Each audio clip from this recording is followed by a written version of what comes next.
街をすれば卸が吹いて線香が焼けりつけにくい腹さら揺れ我もとあなたの吐息のようでほんの休みに帰れなかった俺のルサが嘆いているかあなたに謝りたくて仕事に名を借りたご無沙汰あなたに謝りたくて山その秋一人会いに来たただあなたに謝りたくて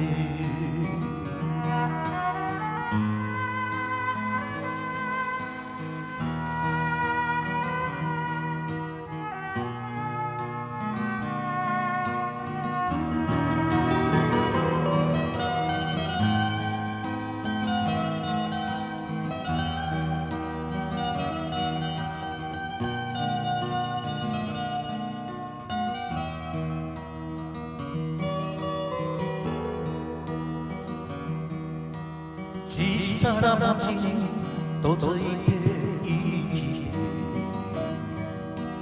ここしか知らない人なったそれでも母も生き切った俺あなたが羨ましい今はいとこが住んでるうちに昔みたいに明かりが灯るあなたは家族ごと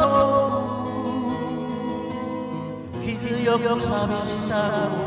こらえたあなたの見せない身に染みてゆくやっと手が届くバカ野郎となじってくれよ親のことなど気遣う暇に後で恥じない自分の生きろあなたの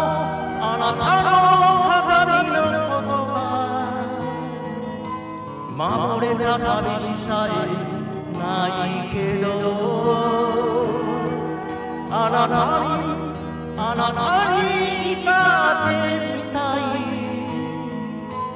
来月で俺離婚するんだよそう初めて自分の生きるあなたに見ていてほしい髪に白髪が混じり始めても俺知るまであなたのこと